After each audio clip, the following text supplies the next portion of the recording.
And we are live. Thank you for joining us. I'm Ghazala Ershad. I'm GroundTruth social media editor. I'm here with three of our extremely talented young journalists. From left to right on your screen is Jan Hendrik Hensel, Colleen Jose, and Kim Wall. The three of them are climate change correspondents who have been reporting for the past 8 months for us in the Marshall Islands and also in Arkansas, of all places. It's all part of this big story about the US nuclear legacy in the Marshall Islands during the Cold War and the consequences of it, especially now with climate change, putting the nuclear contents at risk. So you guys we at GroundTruth are super excited that we got to push out a part of your story. It's a very complex and crazy story, but we got to push out a part of it through The Guardian this past weekend. And it's so flabbergasting. That's why I felt like we need to sit down and talk about this, get a breakdown of it, and find out more about what went into reporting this, what did you learn from this, and what more is to come, because this is only the first part of this story. There's much more to it, and we want to hear from you guys on it. So let me start with Colleen. I know that you kind of found out about this story, got wind of it while you were reporting on other issues in the climate change realm. You want to tell me about why is it that we never heard about this story, and how did you hear about it? First, thanks for having us, Ghazala. Really excited to talk about this. And it's definitely just going to scratch the surface because, as you said, this is a very complex story that we're going to be telling in the Untitled Chapter series in the fall on climate change, migration to Northwest Arkansas, of all places, and the continuing contamination from the U.S. nuclear testing. Where did the genesis of the story come from? I think the start was when I was reporting at Canada a year and a half ago. And it was generally just on climate change, particularly one of the sources of interview, foreign ministers who made the group, featured a lot in climate talk and still does. Now he's a very firm advocate on this issue.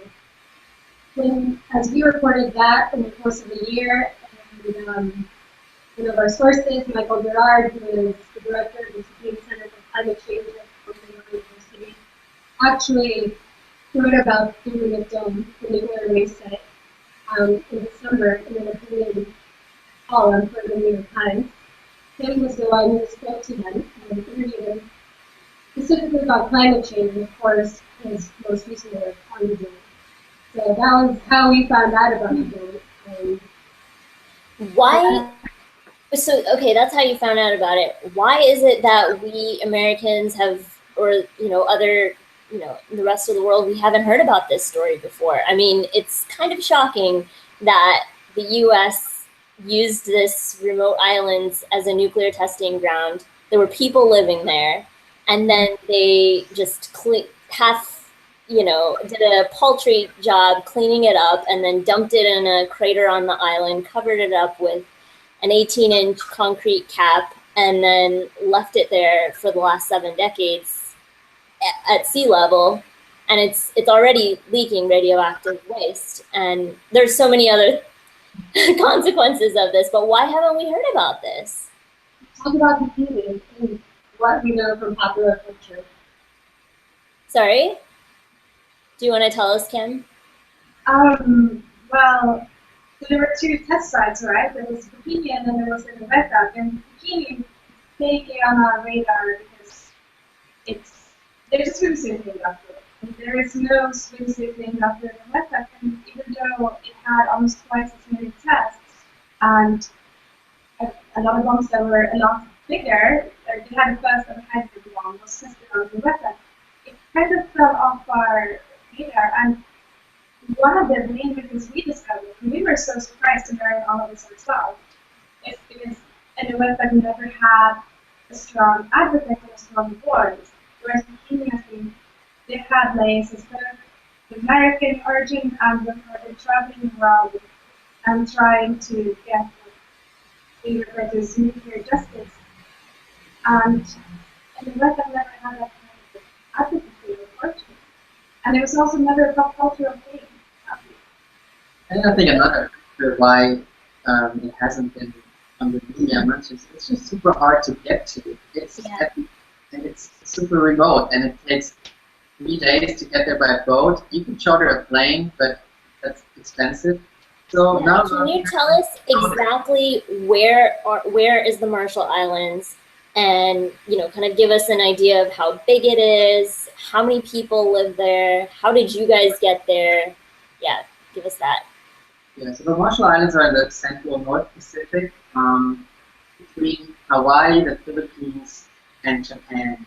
And the entire area covers, I believe that's the size of Mexico. But it's just tiny atolls. It's an atoll nation. That means it's a lot of islands who are situated in atolls. An atoll is a group of islands that basically sits on top of a reef that has been growing on the top of a sunken volcano. That's why usually they have that roundish kind of shape. It's usually a group of islands that are all very flat.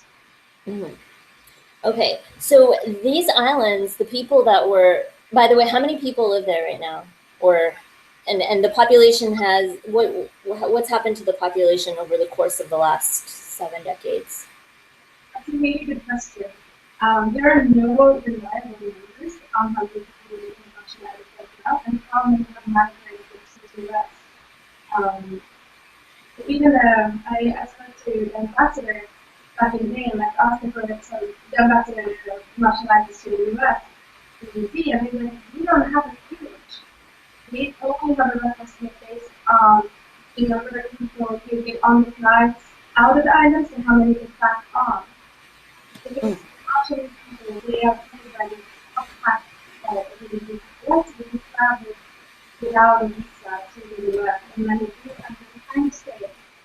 But to give you a number, it's usually, the number that most of the time comes up is between 50,000 and 60,000, plus about 10 to 15,000 in Arkansas, and another big group of Marshallese in Hawaii, and also some other cities along the west coast, like Portland or Seattle.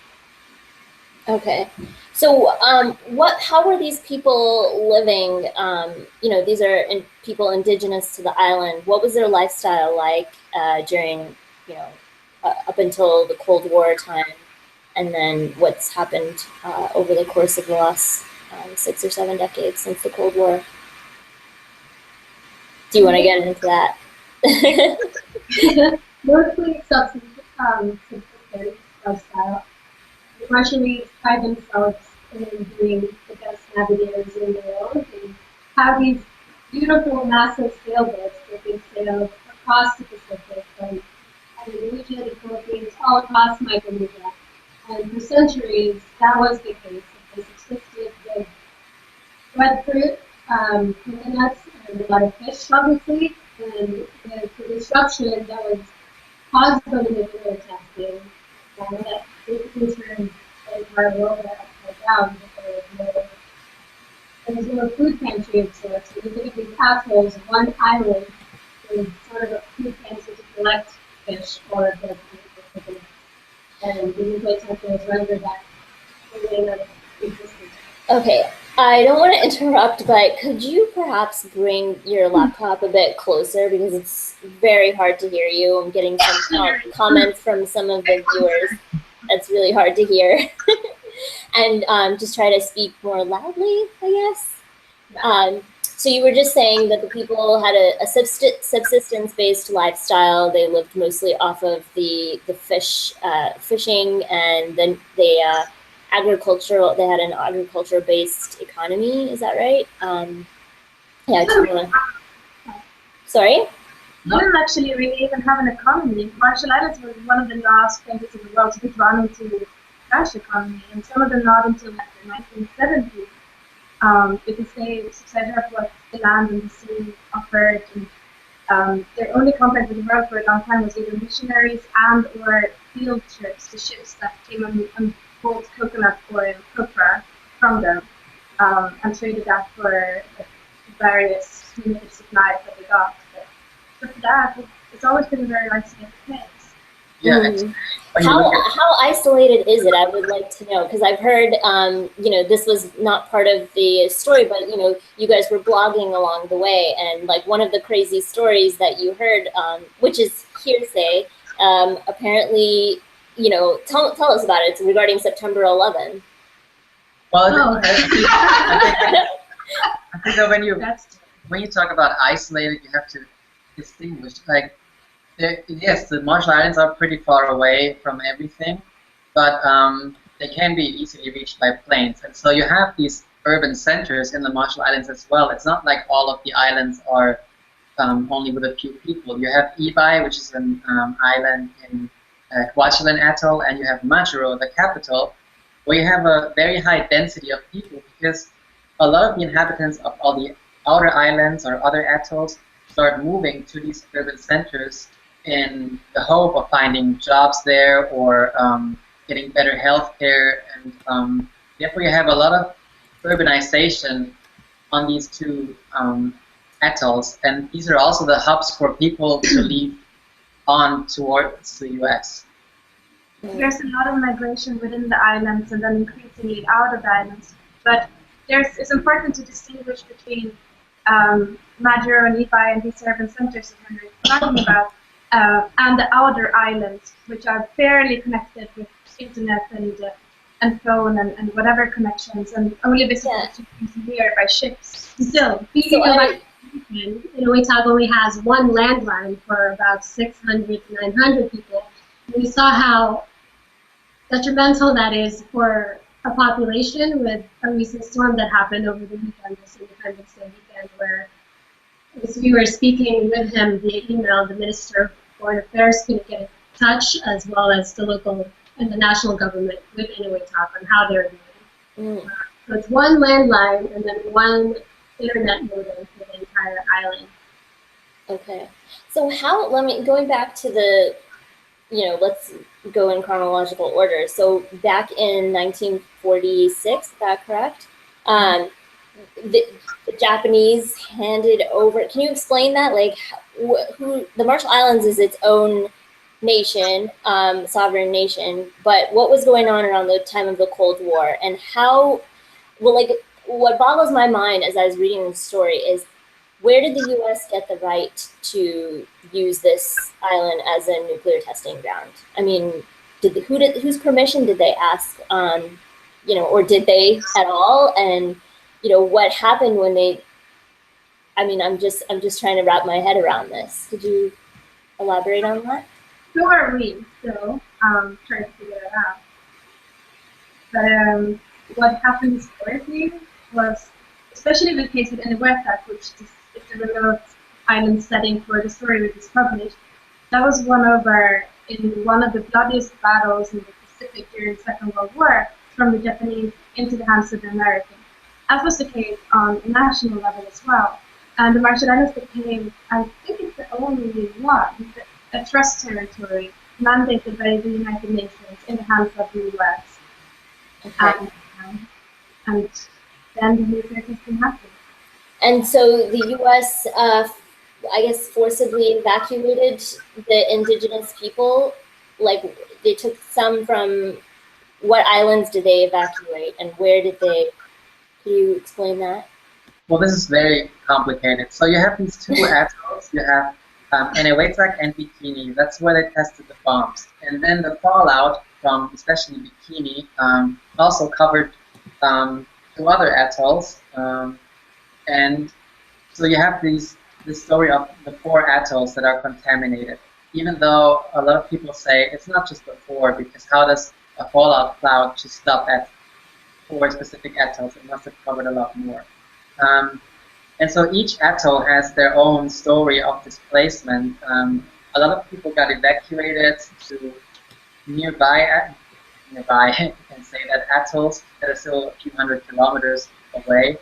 And then they had to stay there for a certain number of years before they were allowed to go back.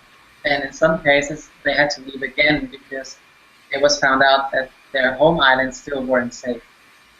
Okay. To go back to your question, how did the U.S. get the right? The U.S. asked the Marshallese if they could do this nuclear testing, and of course they said no. But Really? they did anyways. How does And the Marshallese said no and the US did it anyways?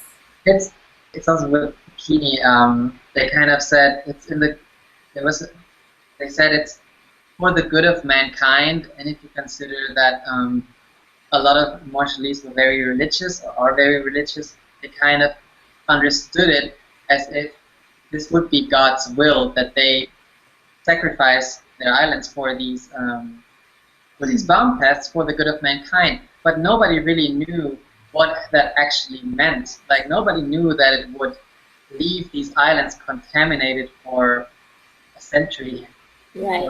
And was there ever any financial payout promised? I understand in the present day, the U.S. is the compensation for this is $100 a quarter per person payout, in addition to some kind of ration of Spam, canned goods, and lowest grade rice. Is that right? No, Which only comes on a ship 3 times a year? Yeah, that's specifically for Inuitak. Yeah, that's Okay. specifically Inuitak, which is so remote. Inuitak, which is where this piece that we published this weekend, where that is set, is the only resettled nuclear ground zero in the world. So that is a bit of a unique case. And I mean, the Marshall Islands being such a complex and big nation, even though it's also so tiny. So that's like 3 days away on a boat from Maduro. So it's important to remember that contamination and testing is still fairly contained and not necessarily still a problem in all the parts. So Bikini is still not resettled. Those the other big test sites. They had 24 bombs, and Inuitak had 43. And Inuitak somehow was chosen for resettlement, and Bikini was not. And why was that? It seems quite arbitrary why certain islands were chosen for resettlement and others were not. And even though is that Bikini is safe to re-inhabit, or I mean not Bikini, but other ones are safe, but they're not resettled. And Inuitak is not, but it has been resettled. Bikini has been temporarily resettled, but then were moved again because it was considered unsafe. Same thing for Rongelap. The other atoll that was covered with the fallout from Bikini, people were moved back there, and they were always told that it's safe to stay. However, people were getting sick, and so they self-evacuated them with the help of Greenpeace and the Rainbow Warrior, because nobody else wanted to evacuate them. Okay. Can you tell us about your journey getting to from Majuro to Inuitak? Is that right? Like, or am I mixed? What's so funny? No, we're just looking back at the journey. Because as I understand it, you were delayed, and you were traveling on the ship that would actually be bringing food supplies to this island of people, and but the last time they'd gotten a shipment was, I don't know how many months before, but what you reported that when you arrived, by the time you arrived, people had been starving for 2 weeks, and the supplies that came was the usual Spam, canned goods. Can you talk about your journey? What we short for Inuitak, it's this blue vessel that is used to transport, as you said, Spam, flour, rice, and other material to Inuitak, And people. and increasingly people who are migrating in and out. It's funded by the USDA, and we boarded it probably about March, at some point then. The U.S. Department of Agriculture funds the supplies. Yeah. And I think it was about 2 days that we were delayed. At one point, we were almost out of the lagoon, and they said that there's a clicking sound in the engine, so that we probably shouldn't exit the lagoon. So we ended up turning around, and every time we'd go, Hendrik and Kim would take Dramamine to quell the seasickness. And every time we would go, we would be turned around, so they would be pretty sleepy for a little bit. But that's pretty typical of the Lady. It needs a lot of maintenance work, to say the least. And This is the only ship that visits this island. yeah, And it's from the U.S. to... Obviously, the U.S. scientists who occasionally go out there for various tests under local population, they do not go on this ship for charter alone or independent. The scientists we talked to who ride on the yacht. Is that the case? And so there are a lot. I'm sorry? I was just going to say that the Marshall Islands is such an interesting place. One, there is the military base known as Kwajalein. The other is that you could be in the Lady E, looking out at the lagoon, and to your right is Larry Page, the Google CEO's yacht.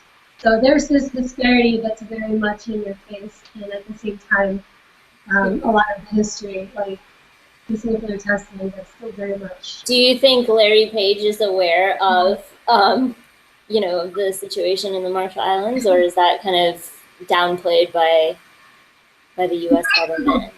I would think so, yes, but sorry, that's a bad joke. But tourism, as in Bikini, it's a UNESCO World Heritage Site. Mm-hmm. So there are divers who want to see these sunken battleships that were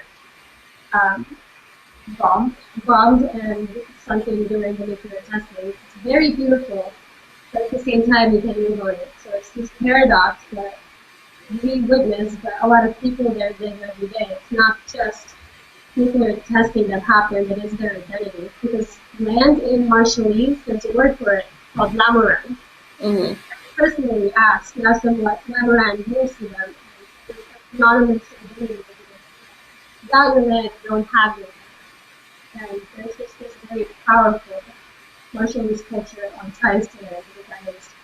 That's very powerful. I want to repeat that in case anyone didn't hear it clearly. You were saying that the Marshallese culture and identity is very much wrapped up with land. The land is part of their their lifestyle, their identity, and the fact that it's being wiped out due to climate change now, and it was already destroyed because of the nuclear contamination. The Marshallese people feel like they're losing their identity, and I think that's a really important point to note. I want to get back to why should the rest of the world care? Like, is this going to affect us? Because us in America or in other parts of the world, we already know the effects it's had on the Marshallese people. But as we all know, most people are not going to pay attention to this unless they think it may affect them. So is it going to affect other parts of the world? How bad is the threat from this radioactive waste? Again, a really good question, and there is so little available public information on this. I mean, the dome itself not really public knowledge really until now. It's very hard to say, and actually to bring that home, a very scary thought that we just had after, coincidentally with us publishing the story this weekend, there was also a typhoon hitting in the wet back in the Marshall Islands. Just the kind of weather incident that the Department of Energy themselves warned would be the major threat to the integrity of this nuclear waste site. And as far as we know, no one has actually been out to check on the dome, whether it's still intact, whether it's still there, whether it did crack wide open. Hopefully not, but it's shocking to me there's not someone there to consistently monitor or report back what's happening with this dome that's housing 111,000 cubic meters of radioactive waste. I would think there would be scientists there like 24/7 or some kind of, monitor. It's just no offense as. But at the same time, there's no protective fence. There are the local Marshallese people are are able to, and they do visit. That's another consequence of the destruction of their opportunity for their economic opportunity. The fact that, you know, they can't, there's no more arable land, and you know, they need to survive, so they just feel like they're resorting to digging for copper and selling it to survive, within, you know, selling it for export through some Chinese businessman. So it's just shocking to me that, you know, the local Marshallese people freely go to the island, go to the crater, the dome, which they call the tomb, as I understand it. They know how dangerous it is. Well, they don't know exactly how dangerous it is, but they know it's dangerous. That's the thing with the danger and with radiation. You cannot see it, you cannot feel it, you cannot smell it. And when you go there, of course, it is kind of creepy when you see it the first time. But already the second time we went there, we didn't necessarily wear our gloves anymore. So I imagine that if people go there more and more often, and they realize, oh, I don't have any immediate health effects, or nothing happens to me right away, it cannot be that bad. And so they just keep going again and again because nothing happens to them. And it's easy to forget that if you breathe in plutonium particles, they linger in your body and might cause health effects on the long term. But that might be in 10 years, in 20, in 15, in 5, we don't know. So has anyone studied since the time, I mean, you know, the testing happened from 1946 to 1958. That's plenty of time to study what's happened to generations. Or, I mean, if there hasn't been a study, did you witness anything? Did you witness birth defects in children, like a higher than normal? Did you hear any stories from many people about, you know, cancers or other diseases? It's very hard to say. The population currently is some 600 people, plus minus 100 or something like that. People come in and out. Of course, we heard about cancers, and we saw a handicapped baby, which did have like physical deformities that did not look natural. But it's so hard. I mean, we can't say what that is caused by. If there So are you're telling me so you can't prove that the correlation with but are you telling me that no one has actually studied these effects? I mean, knowing that the DOE probably has, most likely, because they come there and they do a lot of tests on the populations from various samples that have been directly or indirectly affected by nuclear testing. But isn't it the Department of Energy also isn't it the Department of Energy that has like a broken testing machine or something that they haven't fixed? Is that correct? I read this in... Just to zoom out on this question of whether there are health effects, historically, yes, there are many, mostly women, who have had a lot of miscarriages, and probably hundreds, countless of them, mainly from places that experienced the fallout, the radiated dust from the nuclear testing.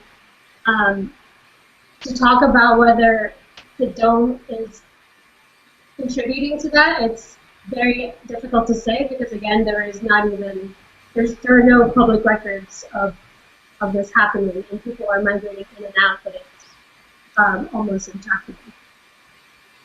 But as you were saying with the DOE's whole body counter, this machine that is housed in the DOE lab in Utah was broken when we were there.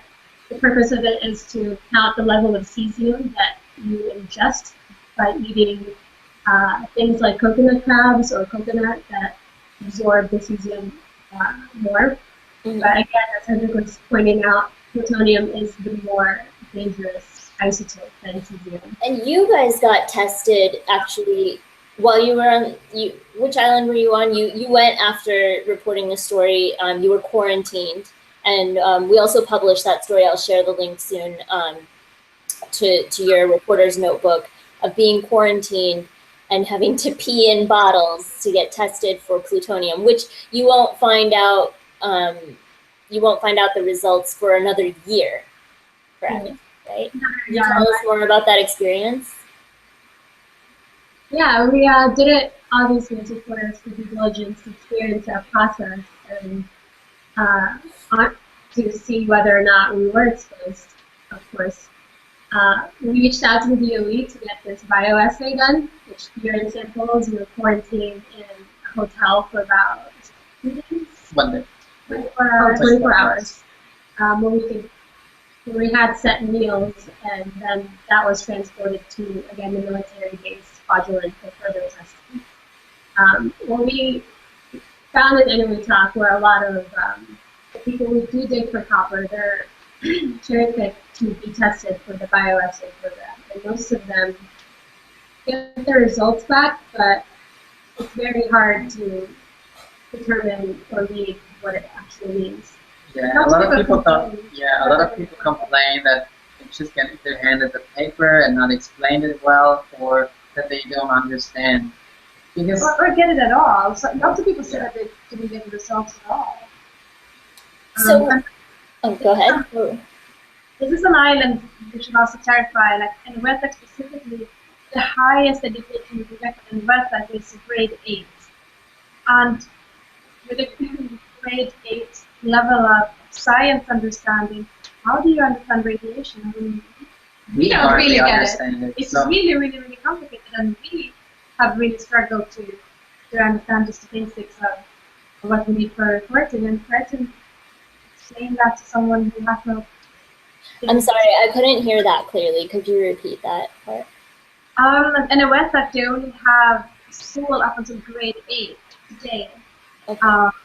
And how do you explain something so complex as nuclear contamination and its impact on the environment and on the human body to someone who haven't studied like advanced physics? That's very true. So what you're saying is the people have not been, there's no information or education about the dangers. The Department of Energy is testing people, but not really explaining the results. And or even sharing them. Sorry, or even sharing them. And that's another thing, that report was cited in an article we published about the structural integrity of the dome and the threats to it that could come from typhoons or rising sea levels and a similar incident. That report has never been shared with anyone on any website. We had to bring it there. We were the first people to bring it there. It's a massive PDF. We brought it to the local government and said, here, this is what... The local government wasn't even informed. So the local Marshallese government wasn't even informed by the Department of Energy of all the tests that they've been doing. The most recent meeting was with the national government, that as the Marshall Islands is a developing nation, and there's a lack of capacity both at the national and local level. And this report should be brought to the community, translated, not just brought there in English. But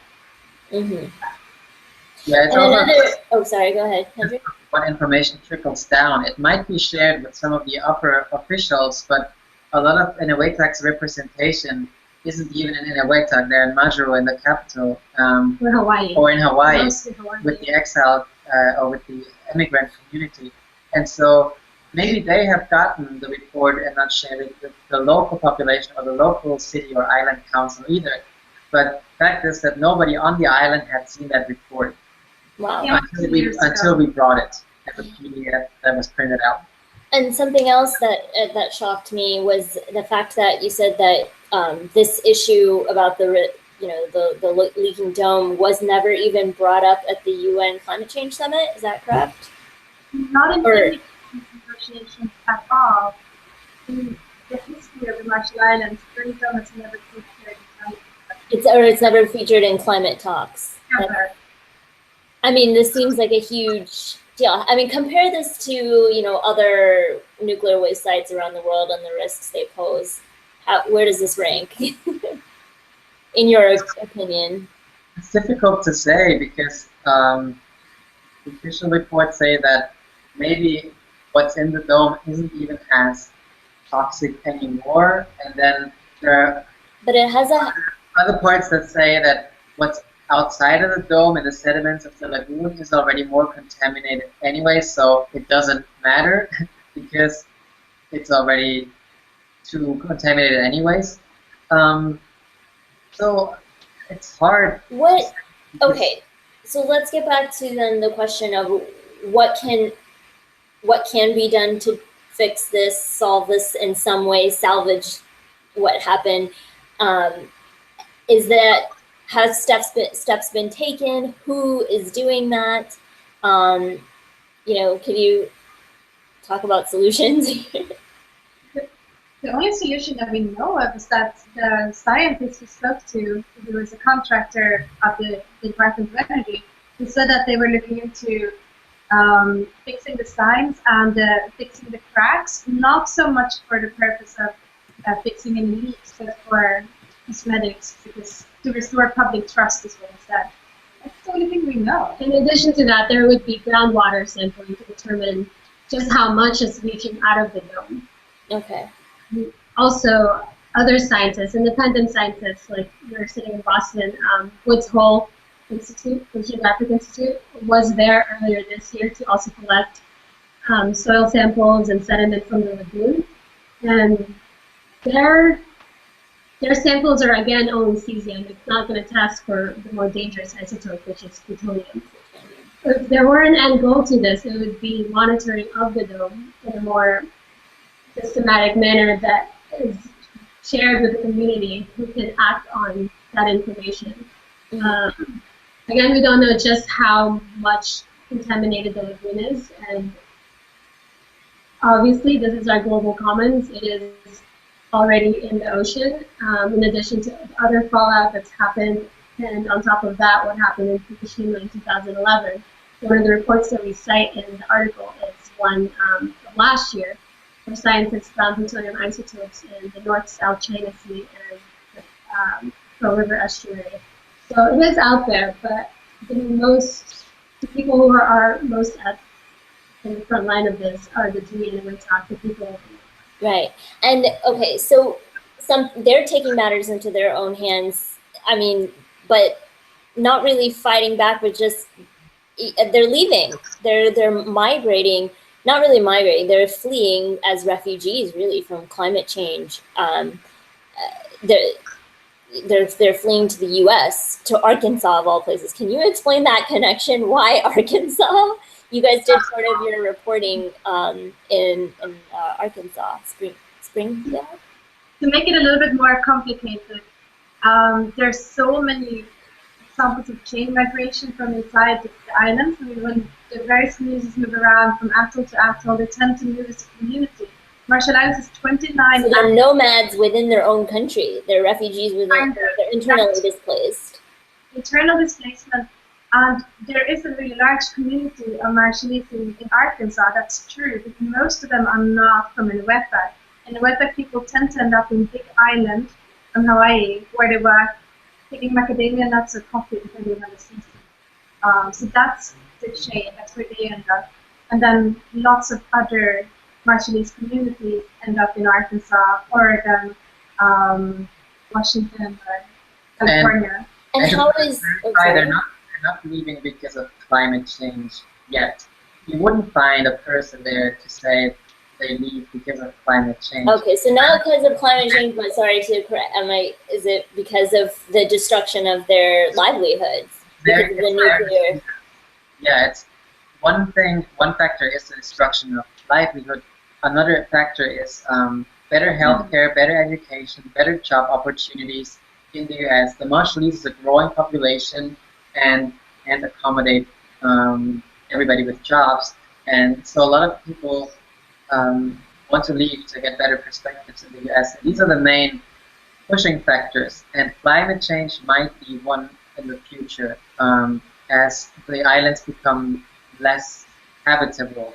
And that is already happening. Climate change is a reason as to why people will increasingly move, and the fact that there is no employment is exacerbated by climate change. For example, Inuitak has been experiencing a very severe drought. The government declared a state of emergency in 2013 because of the drought. And if we're going to talk about push factors, the drought is one of them, and subsequently people are looking for employment elsewhere.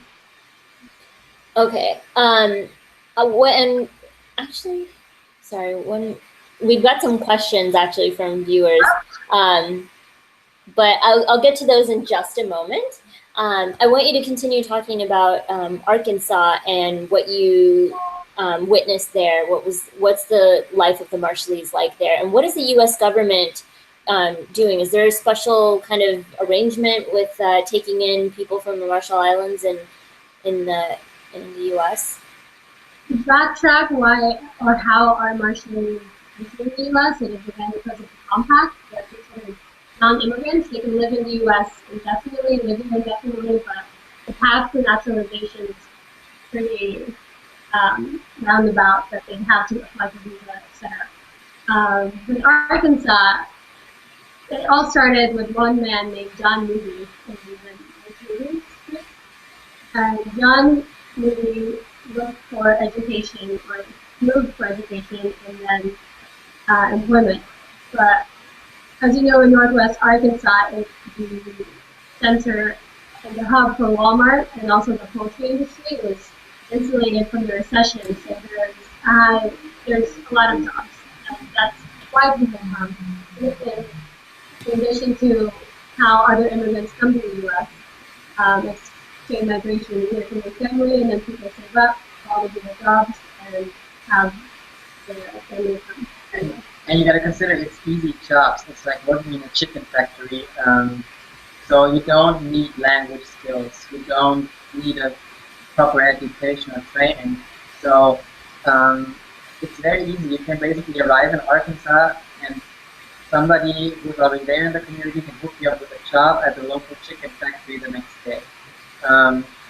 Which also leaves a lot of people at risk, because a lot of people tend to really like these jobs. Actually, it's not like other people would say, "Oh, this is a bad job in a chicken factory."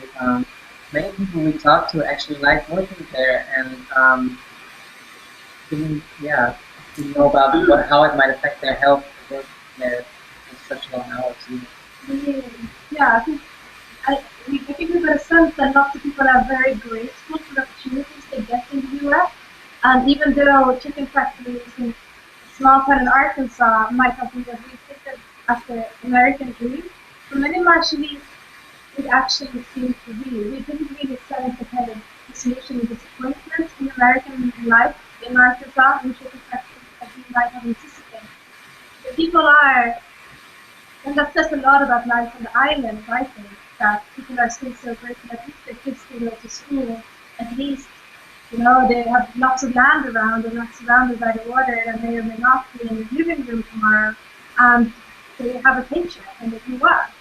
At the same time, though, you have a very strong sense of nostalgia, and people really miss the islands. And a lot of people want to go back either to visit, or some of the younger ones even want to move there, even though they haven't actually lived there. So the islands are very present in people's minds. That's heartbreaking to hear.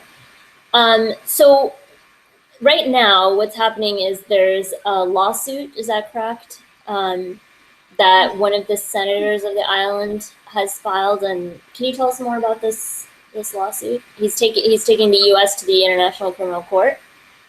The International Court of Justice. Oh, it's an initiative spearheaded by Tony Broom, the foreign minister of the Marshall Islands, and he's taking not just the U.S. but also the other 6 or 7 nuclear powers of the world to the ICJ to uphold their commitments under the non-proliferation treaties, i.e. to dismantle and get rid of their nukes, basically, which has not happened despite the sacrifice that the Marshall Islands made in terms of providing this nuclear testing ground in the name of world peace, as America pitched it back in the day. And perhaps, like with justification, the Marshall Islands feel that those promises have not been lived up to, and that now it's in their hands to make sure that.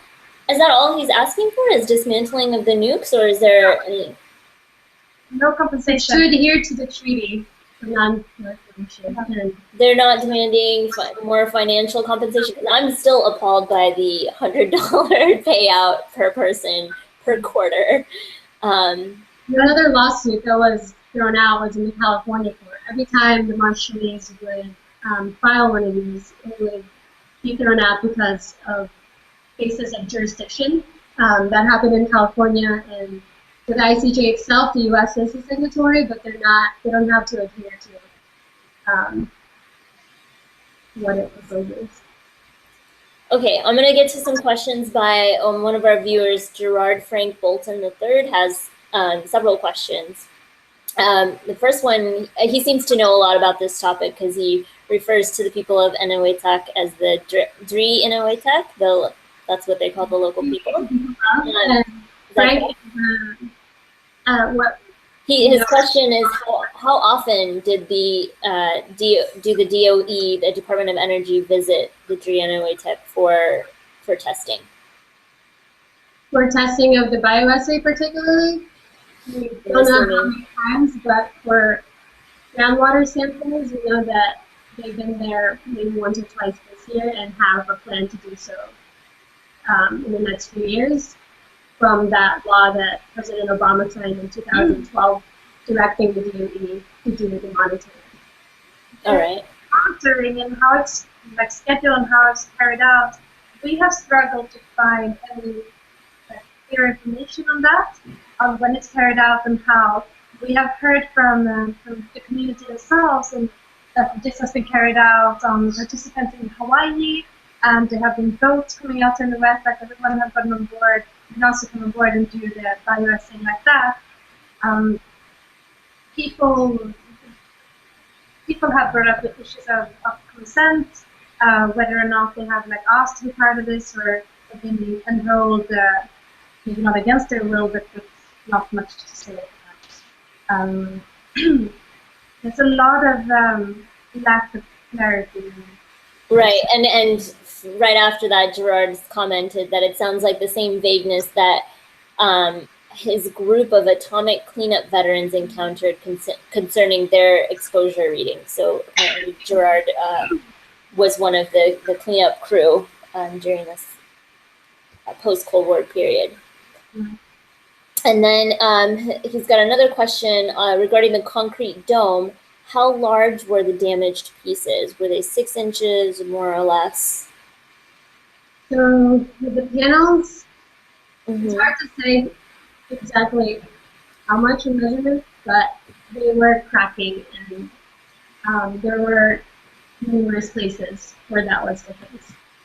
And at the same time, there's a crumbling seawall that surrounds the dome.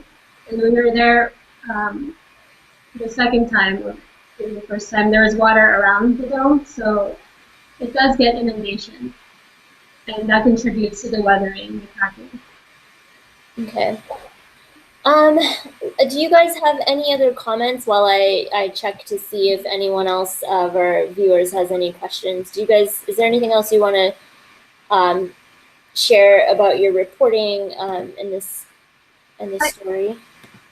I think one important thing to contextualize all of this lack of transparency is that this lack of transparency being deliberate or not, we don't really know, but it's left the Marshallese being very mistrusting of the U.S. and the Department of Energy especially, and whether cancers or other illnesses are caused by radiation or not, people seem to think that they usually are, and this lack of trust comes, of course, from the history of the U.S. presence in the island. For instance, the Rangala community and the Bikini community were both resettled amidst U.S. guarantees that it was safe for them to go back to their very contaminated still land, and then people started getting sick. They got high rates of cancers and birth deformities and miscarriages, and the U.S. still said it was safe. And in the case of Rangala, they were eventually evacuated by Greenpeace under Rainbow Warrior. And then independent scientists, of course, found that it was not fine. It should not have been resettled. So there is a lot of mistrust and understanding this. Yeah, so it doesn't really matter what any studies say, if it's right or wrong. People, as soon as that study is done by a U.S. institution, people are skeptical and just don't believe it, whether it's right or not. And so I think one solution for the future could be to get more independent scientists from other places in the world to these islands to conduct tests, like scientists or institutions that are not American, because I think that could just clarify some of these things and what is really happening, how safe is it really or not, because otherwise there's a lot of half knowledge, a lot of hearsay, a lot of weak suspicion, which might be right, might be not, I don't know, but I think somebody from another place in the US conducting research there would certainly help to get more transparency.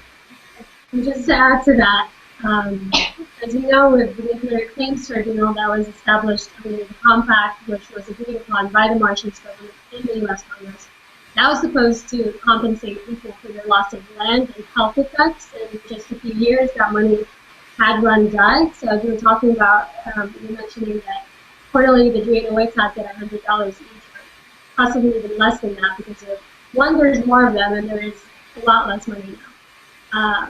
The fact that the compensation has now been paid in full is one entry point towards a solution, but at the same time, we can think of it as just about money. It's about restoring those islands to what they were before the testing. A lot of it seems, and I don't want to sound skeptical, irreversible, but when you consider something that has a half-life of 24,000 years, how do you bring an island back to what it was when the Martian period was over? And in that context, it should be mentioned that the reason why bikini was not resettled was because the cleanup was deemed too expensive at $300 million. Yeah, $300 million or something like that. So the U.S. didn't put in all of it, the effort that it could have, because it thought the cleanup was too expensive. Estimated $300 million. So how much did they actually spend on the cleanup? In an way back, I think it was 380. Yeah, the first study was around 100. They cut the cost a lot by using military personnel, and then contractors. And then the money ran out, and so in the end they only cleaned 3 out of 40 islands, and they only resettled the 2 big population clusters. They only managed to resettle 1, leaving the other, the Dree and Jerky people, having to assimilate into the Inuit tribe on an island that was not theirs, and disrupting the entire land rights system that existed for centuries. And going back to that word Lamaran, it's not just about the land, it's about the loss of the identity. And not just about the land, loss of the identity. Yeah. There's another question from someone, and I think it reflects the misunderstanding surrounding all of this. He's asking, why did the Marshall Islands agree to join the U.S. after the nuclear tests occurred? But that's not actually accurate. The U.S. did not join, or the Marshall Islands did not join the U.S. You want to explain like what the sovereignty and the whole trust territory deal? Yeah, the Marshall Islands were a trust territory of the U.S. They are now a sovereign nation, but they are associated with the U.S. by the Compact of Free Association, which what does that mean exactly? So they're associated with the U.S. by the Compact of Free Association. It means that the U.S. provides military support or defense for the Marshall Islands should they ever need it. And most of their government budgets. Yeah, most of their government budget, and it gives Marshallese the right to settle in the U.S., but not give them citizenship. And It also, perhaps most importantly, gives the U.S.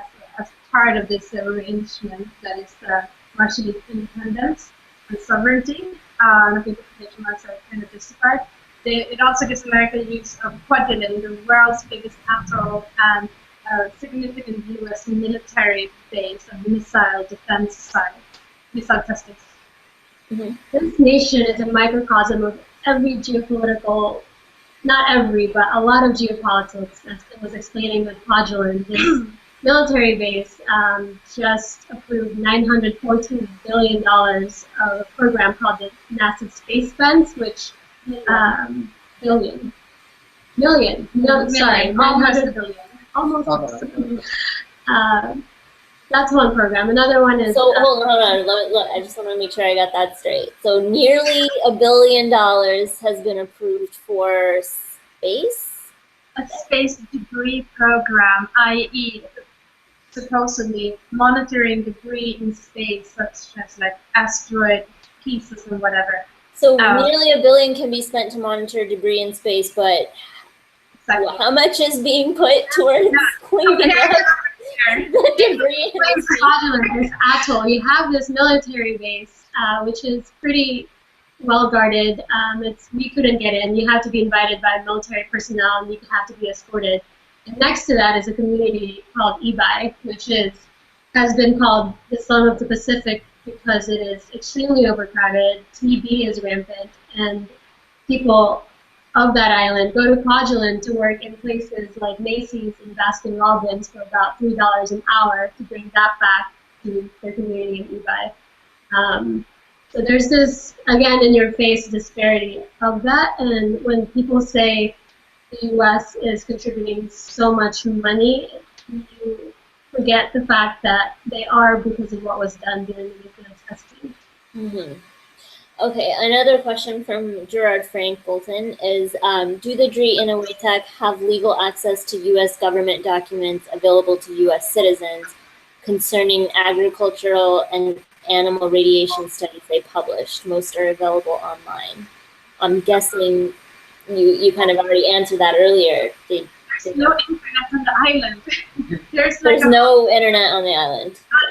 There is a one modem router that everyone is sharing as an open hotspot for 600 people. 600 people are sharing one open hotspot. There are a lot of documents that are not necessarily available to the people on the island or the atoll, but they're kind of spread all over the place, a lot of the documents. We kind of stumbled upon some by coincidence because one of our sources in Inuitak happened to have a hard copy of the Inuitak fact book and of another document in her box, and then we later on found a digital copy of that.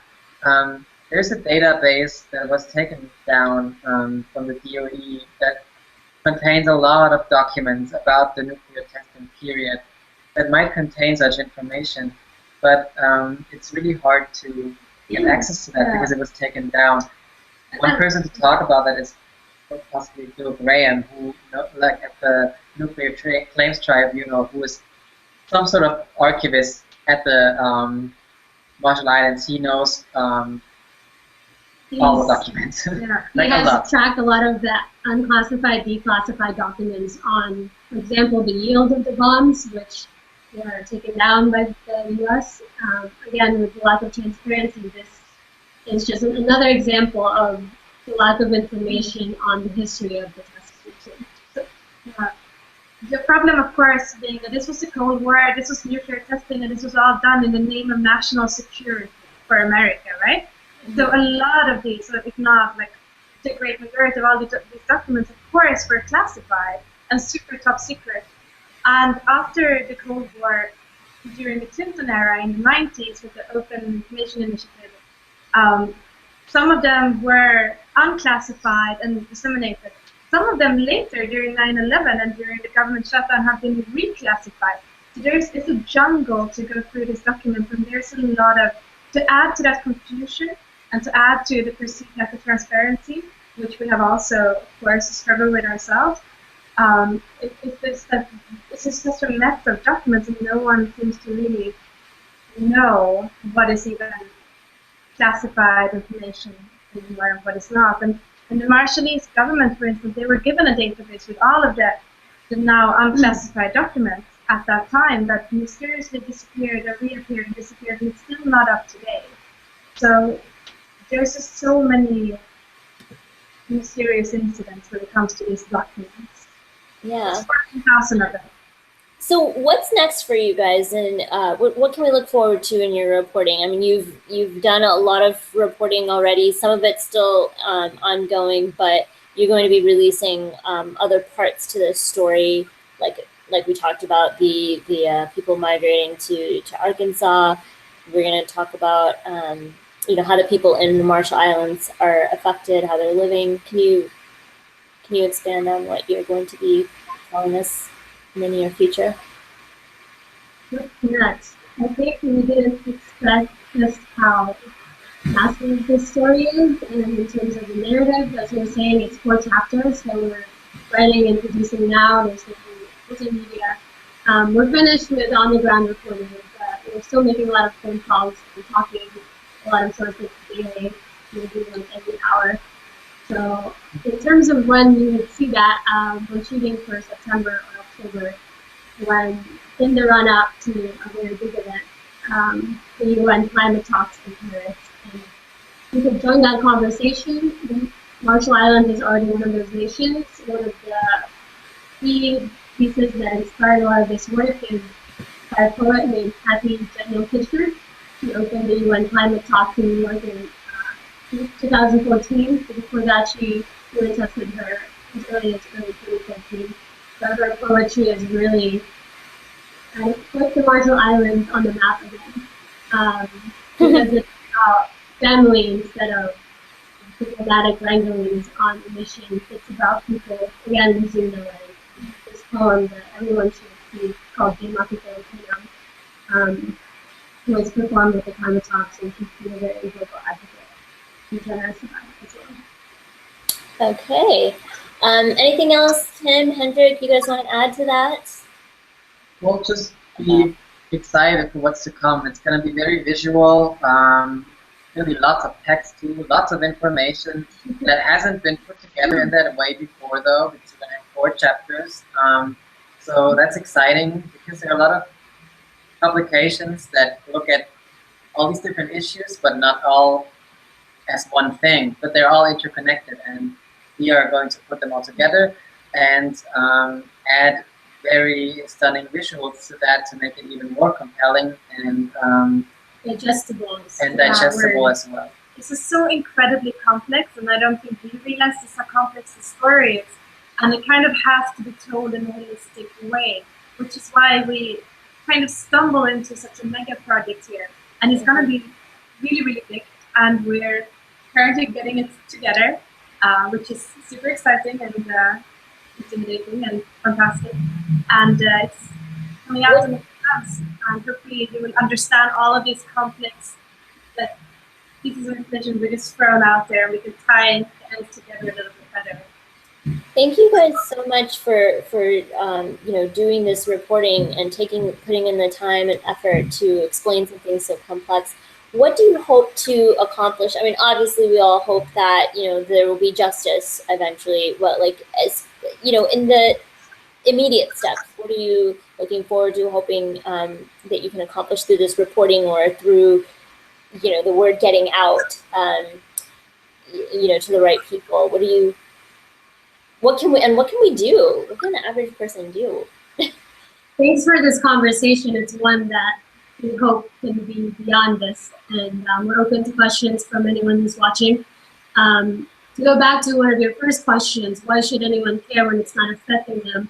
That is this monolithic question about climate change, right? Like, why should anyone care about the Philippines or Haiti with sea level rise when it's not at their doorstep, when in reality this is all affected us? And with this story, we're trying to build that bridge of why the Marshallese are going to Northwest Arkansas, and why many of them are not wanting to go back because they know that there are more frequent and intense storms, so they can go back to their home islands. But the end goal, there's not really an end goal. It's to be a part of this conversation that we're all working towards, and it's not a them, us story. Yeah. And that's also what is so fantastic about Kathy Fisher's poetry that we are using and blending into this project, that she's bringing in all these universal values. She's talking about her daughter and how her newborn baby might grow up and like to see her actual home country disappear in front of her eyes, which is already happening. The designers might be gone in our lifetime. And to evoke those universal values of motherhood, family, and to make it think that it's not about them over there, but actually about us.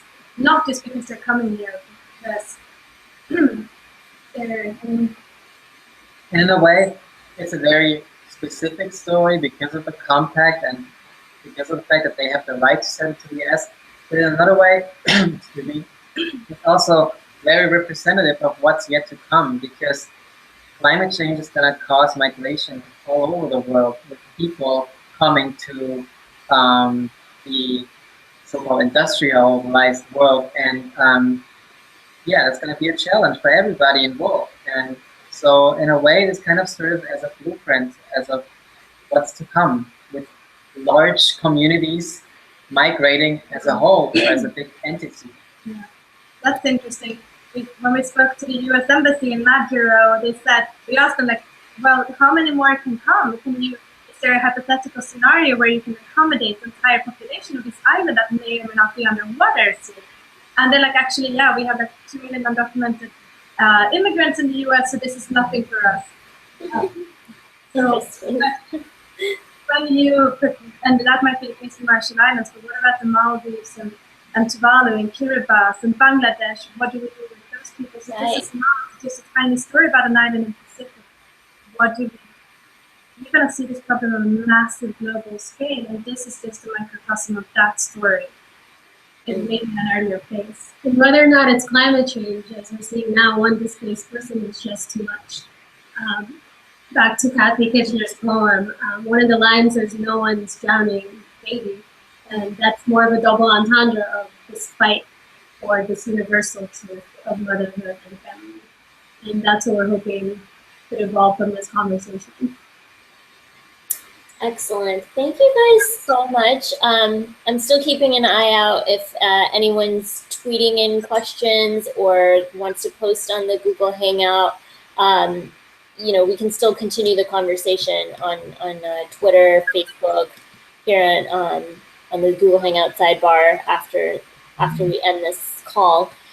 And please do make sure to follow Colleen, Kim, and Hendrik. I'm going to post their handles on Twitter and Instagram, and follow GroundTruth. Of course, we are not done with this story. It's ongoing, and we hope that you'll continue to follow and engage with us. Thank you guys so much for joining me and taking the time. It was a really interesting conversation, really eye-opening. Thank you. Thank Thanks you. for having us. This All is right, good team. another story somehow. Thank you for the question. Thank you. Thank you. Bye-bye. Good night. Bye.